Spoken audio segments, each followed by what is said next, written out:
नमस्कार। हम आज बात करेंगे कोरोना की वैक्सीन के ऊपर। बात की जाए तो देश भर में अभी कोरोना का हाहाकार है, वैसे ही मचा हुआ है जैसे पहले था। अभी भी केस बढ़ रहे हैं। अभी जो लंदन में जो कोरोना स्ट्रेन है वो भी यहाँ पे भारत में भी उसके कई मामले दर्ज हुए हैं। बात की जाए तो वैक्सीन ही एकमात्र उपाय है कोरोना से बचने के लिए। तो कई जो देश है, कई देश ने ऐसा दावा भी किया है कि हमारे पास वैक्सीन है, वैक्सीनेशन शुरू किया है। तो बात की जाए तो अहमदाबाद, गुजरात और पूरे भारत में भी बहुत ही जल्द वैक्सीनेशन शुरू किया जाएगा। पहले वैक्सीनेशन का ट्रायल होगा, उसके बाद वैक्सीन है लोगों के लिए यहाँ पे गवर्नमेंट या फिर कोई भी खानगी संस्था है वो लोगों के लिए देगी। अभी बात की जाए तो वैक्सीनेशन शुरू होने वाला है, उसकी तैयारी पूरे जोश में है। उसको लेके हमारे साथ गुजरात के नामी अर्थशास्त्री, इंजीनियर और विचारक जय नारायण व्यास है। हम उनसे बात करेंगे किस तरह से वैक्सीनेशन शुरू होगा, अगर शुरू होता है तो उसके बाद क्या होगा और आगे की रणनीति क्या रहेगी। सर, आपका बहुत बहुत स्वागत है ईटीवी भारत में। बोलिए जी, धन्यवाद। सर, जिस तरह से बात की जाए तो वैक्सीनेशन के दावे कई देश ने करे हैं। अभी भारत देश में भी वैक्सीनेशन शुरू होगा, उसका पहले ट्रायल बेस पे शुरू होगा, तो कैसा ट्रायल रहेगा? देखिए, एक बात हमें समझनी होगी कि आज दुनिया में भी आप चाहे अमेरिका की बात करो, यूरोप की बात करो, कहीं भी आज आप ये दावे से नहीं कह सकते कि उन्होंने कोरोना पे काबू पा लिया है या ऐसी कोई वैक्सीन उन्होंने ढूंढ ली है जिसकी वजह से कोरोना पे काबू पाया जाएगा। अभी उन्होंने मॉडर्ना और फाइजर की वैक्सीन शुरू की है अमेरिका में। अब उसकी एक मर्यादा ये है कि जो फाइजर की वैक्सीन है -70 डिग्री पे आपको स्टोर करनी पड़ती है और मॉडर्ना की जो है वो -20 पे करनी पड़ती है। हमारे जैसे देश में अगर सरलता से वैक्सीन देनी है और इतने ज्यादा संख्या में लोगों को देनी है तो 2 डिग्री से 8 डिग्री तक जो वैक्सीन स्टोर की जा सके वो हमारे लिए उपयुक्त होगी। अब हमारे देश की 3 संस्थाएं ऐसी है जो इस मामले में काफी, मैं मानूंगा कि एडवांस स्टेज पे है। एक गुजरात की है जायडस, दूसरी पूना की है सीरम इंस्टीट्यूट और तीसरी हैदराबाद की है Bharat and biotech. Serum institute को ऑक्सफोर्ड के साथ कोलैबोरेशन भी है, यानी वो जो बनाएंगे उसको उनको ऑक्सफोर्ड के साथ शेयर करना होगा, वो पूना वाला ने भी आज बोला है। तो मैं मानता हूं ये 3 वैक्सीन में से जो भी शुरू होगी, यहाँ अभी ट्रायल के लिए तो शायद ऑक्सफोर्ड की वैक्सीन दी जाएगी। रशिया की जो स्पुतनिक है उसका कोई ठिकाना नहीं है, उसके कोई रिजल्ट्स भी उतने उपलब्ध नहीं है। चीन क्या करता है किसी को मालूम नहीं। तो आज जो हम बात करते हैं एस्ट्राजेनिका, मॉडर्ना या फाइजर या फिर सीरम इंस्टीट्यूट या इन लोगों की बात करते हैं। तो अच्छी बात है, भारत सरकार ने नीति आयोग के जरिए ये मुहिम शुरू की है, क्योंकि इतनी सारी संख्या में वैक्सीन देना वो भी अपने आप में बहुत बड़ी कामगिरी है। तो ये इंफ्रास्ट्रक्चर ये सेट कर रहे हैं। अभी कोल्ड चेन लगेगी, उसके लिए जो वॉलंटियर्स ये वैक्सीनेशन करेंगे उनको ट्रेनिंग देना होगा और उसके बाद ट्रायल रन पे वो वैक्सीनेशन का काम शुरू होगा। शायद जनवरी में हो सकता है, बाहर से लाकर यहाँ। इसके बाद अपनी जब वैक्सीन को किसी को भी मंजूरी मिल जाए, मानता हूं कि करीब मार्च अप्रैल आ जाना चाहिए, उसके बाद उसका इस्तेमाल भी इस देश में होगा। तो ये हाल है। और तब तक आज मैं मानता हूं कि अभी जो एक दहशत थी वो ईश्वर की कृपा से हमारे देश में सही नहीं हुई है। वो दहशत थी कि जैसे अमेरिका और यूरोप में विंटर में कोरोना का जो कोप है वो बहुत विकराल स्वरूप से बाहर आए, हमारे यहाँ नहीं आया। वो पहले से कहता था, क्योंकि यूरोप और अमेरिका का जो विंटर है वो काफी ठंडा होता है और वेट होता है, बारिश भी होती है। हमारे यहाँ का जो विंटर है वो कोल्ड वहां जो समर में पड़ती है उतना होता है, वेट या बर्फ वाला नहीं होता। तो इसी वजह से हमारे यहाँ आज केसेस करीब 17,000 के करीब आ गए हैं। एक समय था करीब 2.5 महीने 3 महीने पहले 1 लाख केस होते थे रोज के, आज 17,000 के करीब केस प्रतिदिन हो रहे हैं। ये अच्छी बात है। अब रही बात, आपने जो इंग्लैंड की बात की, वो स्ट्रेन जो जल्दी से फैलता है, इसकी जो चेप शक्ति है, जिसको आप संक्रमित करने की शक्ति बोले, तो 70% ज्यादा है। मगर ये जो वायरस है ना, वो जितना ज्यादा फैलता है उतना उसकी मारक शक्ति कम होती है। तो ये जो इंग्लैंड का जो वायरस का प्रकोप पाया गया है, उसके लिए हमें सतर्क जरूर रहना चाहिए। और सतर्क रहने के 4 रास्ते हैं, जो हमें, मैं मानता हूं कि 2021 के साल के अंत तक हम उसको छोड़ नहीं पाएंगे। एक है मास्क पहनो, दूसरा सोशल डिस्टेंसिंग यानी 2 गज की दूरी, तीसरा है सैनिटेशन, हर 2 घंटे में आप साबुन से हाथ धो, और चौथा है जहां एयर कंडीशनिंग व्यवस्था है या बिल्कुल बंद सी व्यवस्था है, वहां जितना कम बैठो अच्छा है। तो वेंटिलेशन अच्छा हो, हवा आना जाना अच्छा रहे, तो ये 4 अगर आप करें तो करीब करीब आप इससे सुरक्षा पा सकते हैं। अब हमारे देश में भी वैक्सीन आएगी, वैक्सीन दी जाएगी, क्या होगा, इसका परिणाम क्या होगा, इसकी बात आज हम नहीं बता सकते। हम आशा करते हैं कि अच्छा ही रहे। मगर जो आपका दूसरा प्रश्न हो सकता है, आप पूछे उसके पहले शायद मैं उत्तर देने का प्रयत्न करूं, तो आपको शायद प्रश्न पूछने में से मुक्ति मिल जाएगी। शायद आपके मन में ये होगा कि ये वैक्सीन के सामने कोई मुद्दे हैं, ये वैक्सीन की कोई आड़ असर यानी विपरीत असर या रिएक्शन आ सकती है। तो 2-3 चीजों की समझ हमें होनी चाहिए। मर्क करके कंपनी है दुनिया में, जो वैक्सीन बनाने वाली सबसे बड़ी कंपनी है। मर्क के जो चीफ एग्जीक्यूटिव है कैन फ्रेजियर, उन्होंने एक सटीक बात कही है।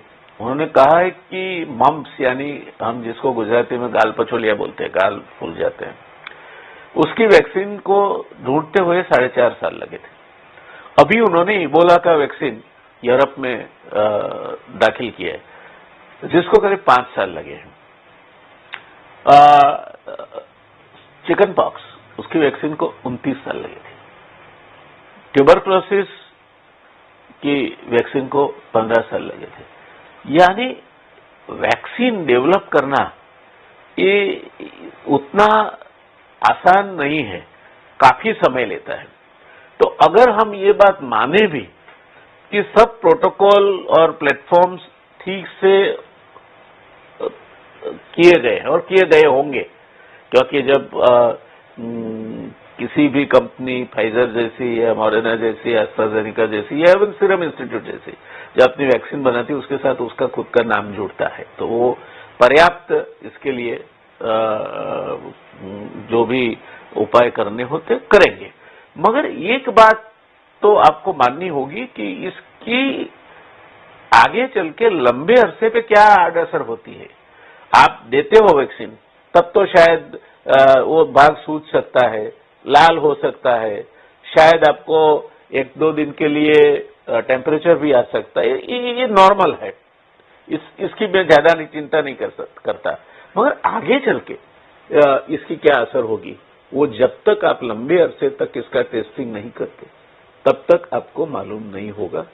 और आज जिस तरह से दुनिया घबराई हुई है कोविड से, उस घबराहट में कहीं न कहीं ये फैक्टर को उतना तवज्जो नहीं दिया जा रहा है जितना तवज्जो शायद देना चाहिए था। ये कैन फ्रेजियर की सोच है। दूसरा एक मत आया है रॉबर्ट केनेडी जूनियर का। वो जॉन केनेडी जो अमेरिका के प्रेसिडेंट थे, उनका भतीजा है। वो कहते हैं कि mRNA यानी मैसेंजर रिबोन्यूक्लिक एसिड, वो जो है mRNA प्लेटफॉर्म, उस पे जो रस्सी बनी हुई है वो आपके शरीर में डीएनए के साथ इंटरफियर करेगी। अब ये इनकी मान्यता है, कई वैज्ञानिकों ने भी इसका समर्थन किया है कई लोगों ने इसका समर्थन नहीं भी किया है। मगर अगर देखिए प्लानिंग जो है ना वो वर्ष संभावनाओं पे किया जा सकता है। अगर 1% भी ये संभावना है कि वो आपके डीएनए के साथ खिलवाड़ करेगी तो उससे जो रिएक्शन आएगा उसकी कोई दवाई आपके पास नहीं होगी। तो ये बात भी काफी सोचने समझने वाली है। और रॉबर्ट कैनेडी ने जब ये बात कही है तब इसमें कोई दम नहीं होगा तो होता तो वहां यूएस एफडीए या कोई न कोई अमेरिकन कोर्ट्स तो काफी सजाग है, कोई न कोई उसको कोर्ट में घसीट के ले जाता। ये नहीं हुआ है, उसका मतलब कि लोग असमंजस में है। तीसरी बात जो है वो प्योर रिसर्च करके एक संस्था है अमेरिका में, उसने सर्वे किया है। अमेरिका के 40% लोग वैक्सीन लेना नहीं चाहते हैं। वो मानते हैं कि इससे कहीं ना कहीं कुछ न कुछ साइड इफेक्ट आएगा। अच्छा, साइड इफेक्ट कहीं कहीं आया भी है। तो ये सब चीजों को अगर मिला के हम देखें तो ये कहना कि वैक्सीन से कोई साइड इफेक्ट नहीं आएगा तो शायद हम कुछ ज्यादा ही अपना आत्मविश्वास जता रहे हैं। और जिस तरह आत्मविश्वास की कमी हानिकारक है, ठीक उसी तरह अति आत्मविश्वास भी हानिकारक है। मगर घबराहट में अगर हम अति आत्मविश्वास के पाथ पे चलते हैं तो ये जोखिम हमें उठाना है। और इसकी जो भी प्रतिक्रिया या प्रक्रिया है वो शायद 2 साल के बाद हमें पता चलेगी और तब शायद हमें एक और नए प्रॉब्लम से जूझना होगा। तो ये परिस्थिति है वैक्सीन की।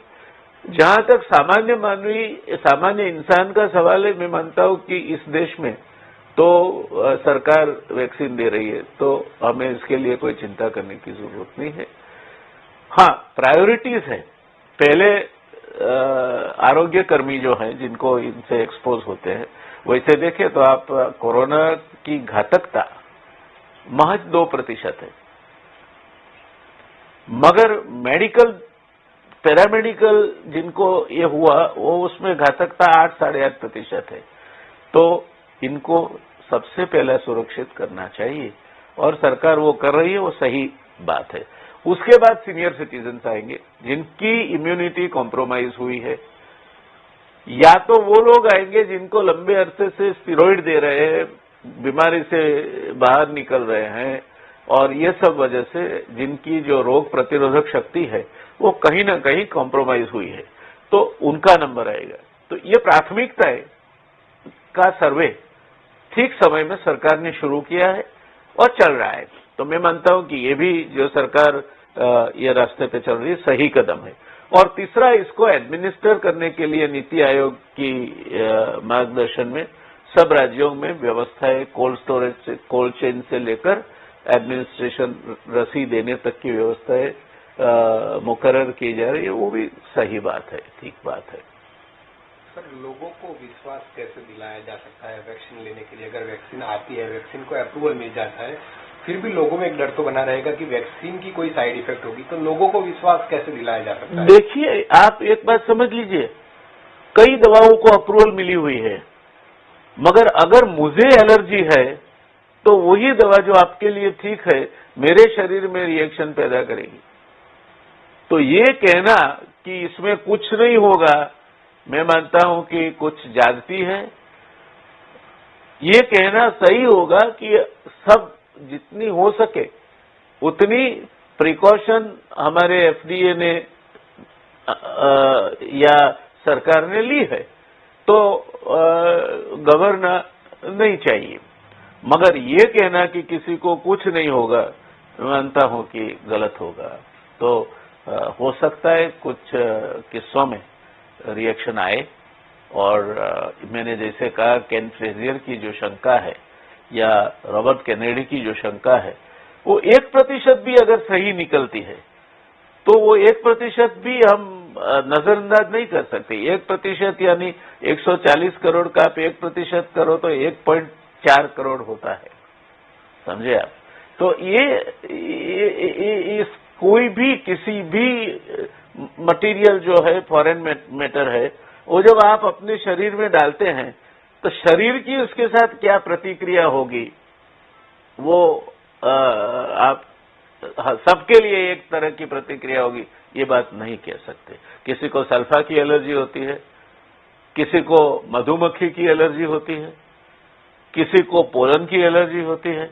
अब ये चीजें, और आम आदमी को तो कोई तकलीफ नहीं करती, पर जिसको एलर्जी है, अगर मधुमक्खी की जिसको एलर्जी है, उसको अगर मधुमक्खी काटे तो 1 घंटे में तो उसका श्वास रूंधकर वो आदमी मर जाएगा। तो ये कहना कि मधुमक्खी निर्दोष है, उससे कुछ नहीं होता, किसी को कुछ नहीं होगा, ये हमारी गारंटी है। मैं समझता हूं कि ऐसे जनरलाइज स्टेटमेंट से बचना चाहिए। फिजिशियन से कंसल्ट करके अगर एलर्जी हो तो आपको उनसे बात कर लेनी चाहिए। पर्याप्त इसके लिए आपको जो भी प्रिकॉशन लेने चाहिए। और कोविड की रसी से जो आपको मिला, पहली बात। दूसरी बात यह कितने समय तक रहेगी। कोई भी हमें अगर इन्फ्लुएंजा है, इन्फ्लुएंजा की वैक्सीन हर साल आती है। ये साल की जो वैक्सीन है अगले साल नहीं चलेगी, क्योंकि तब तक वायरस अपना स्वरूप बदल लेता है। ये भी कितने समय स्वरूप बदल चुका है।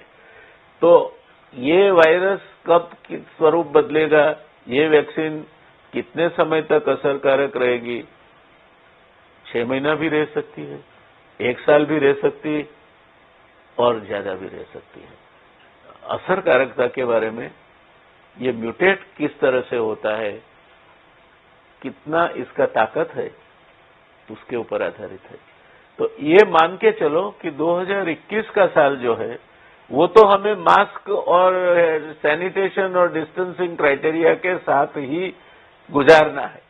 उसके बाद अगर हम स्वस्थ रहे तो 2022 के साल में मजे करेंगे। तब तक तो मैं मानता हूं कि सावधानी बरतनी चाहिए।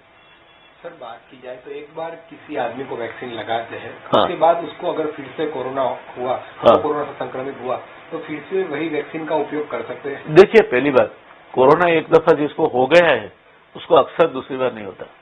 वो कोरोना ही आपके शरीर में इस तरह के एंटीजेंस पैदा कर देता है कि आपको दूसरी बार नहीं होगा। 99.99% कोरोना दूसरी बार नहीं होगा आपको। तो अगर आपको कोरोना की वैक्सीन लगी और उसके बाद प्रतिक्रिया आ सकती है, तो वो प्रतिक्रिया कुछ भी हो सकती है, मगर कोरोना इसकी वजह से कोरोना हो, वो मैं पॉसिबिलिटी नहीं देखता। एक मध्यम वर्गीय परिवार है, वो किस तरह से रसी ले सकता है, रसी उसकी वो किस तरह से एफोर्ड कर सकता है? वो सरकार मुफ्त में देने वाली है, तो एफोर्डिंग का तो प्रश्न नहीं उठता। किसी भी परिवार को, चाहे मध्यम वर्गीय है, उच्च वर्गीय है, निम्न वर्गीय है, मेरी सलाह यह है कि आपके फिजिशियन को कंसल्ट कर लें। आपको एलर्जी वगैरह का कोई हिस्ट्री है तो इनसे बात कर लें, और उपयुक्त जो इसके लिए आपको प्रिकॉशन लेने चाहिए वो लेने के बाद रसी ले आओ। सर, रसी का उपयोग किस तरह से होना चाहिए? अगर रसी को जो हरी झंडी मिल जाती है WHO की तरफ से, सरकार की तरफ से, कोई भी आरोग्य संस्था की तरफ से, फिर उसका उपयोग किस तरह से होना चाहिए? उपयोग तो सरकार सबको देना चाहती है ताकि वो हर्ड इम्यूनिटी डेवलप हो जाए। अब सरकार की ये राय है। वैसे देखें आप तो आपको रसी क्यों लेनी चाहिए? अगर इसकी मारक शक्ति 2% है, हाँ 2% से भी भारत में कम है कई जगह पे। तो अच्छा, भारत में, पूरे भारत में प्रॉब्लम नहीं है। भारत में करीब 50 से 60 जिले ऐसे हैं जो कुल मिला के कोरोना के 95% केसेस के लिए जिम्मेवार है। तो आप वहां करो ना जो करना है। वो पूरे देश को पकड़ के क्यों बैठे हो? पहला काम आपका वो होना चाहिए कि आप वहां रोको कोरोना को, ताकि वहां से बाहर न जाए। तो फर्स्ट प्रायोरिटी उसमें भी जो जिले का कुल पॉपुलेशन का, जैसे हम गुजरात की बात करें तो कोरोना के सबसे ज्यादा केसेस गुजरात में 50% अहमदाबाद में है। 50% मौत भी अहमदाबाद शहर और अहमदाबाद जिले में हुई है।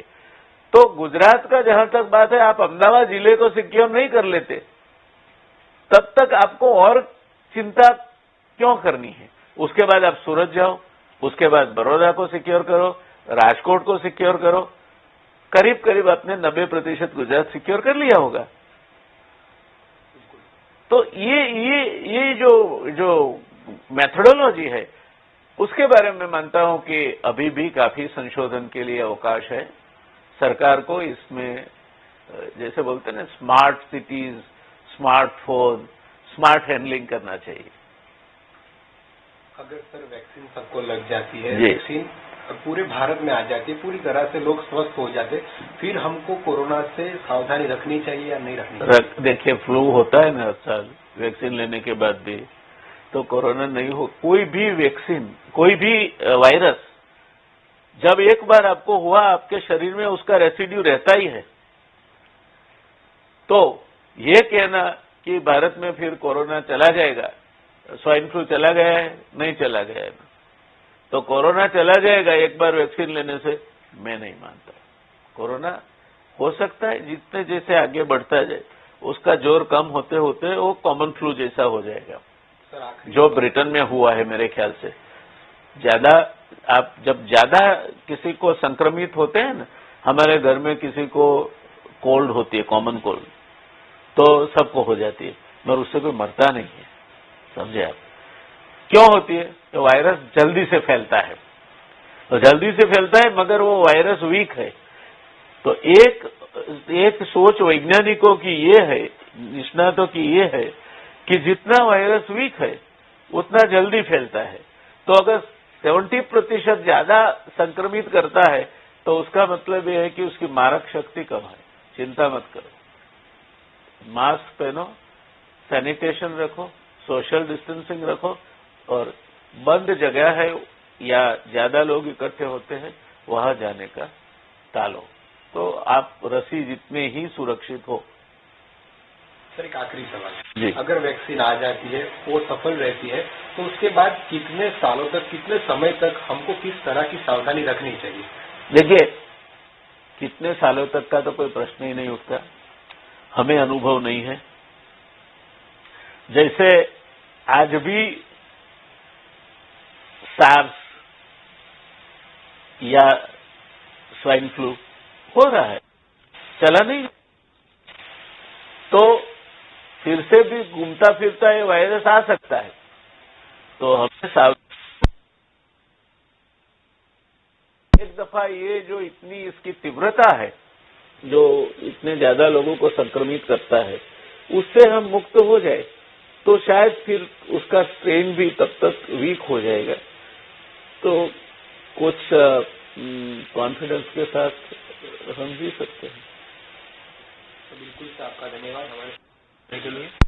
जय नारायण व्यास, जिन्होंने हमारे साथ बात की, वैक्सीन के बारे में बात की, किस तरह से वैक्सीन आ सकती है, वैक्सीन का किस तरह से उपयोग किया जा सकता है, उन्होंने हमारे साथ बात की और सारी बात हमको बताई। कैमरा पर्सन मुकेश टोडिया के साथ आनंद मोदी, ईटीवी भारत, अहमदाबाद।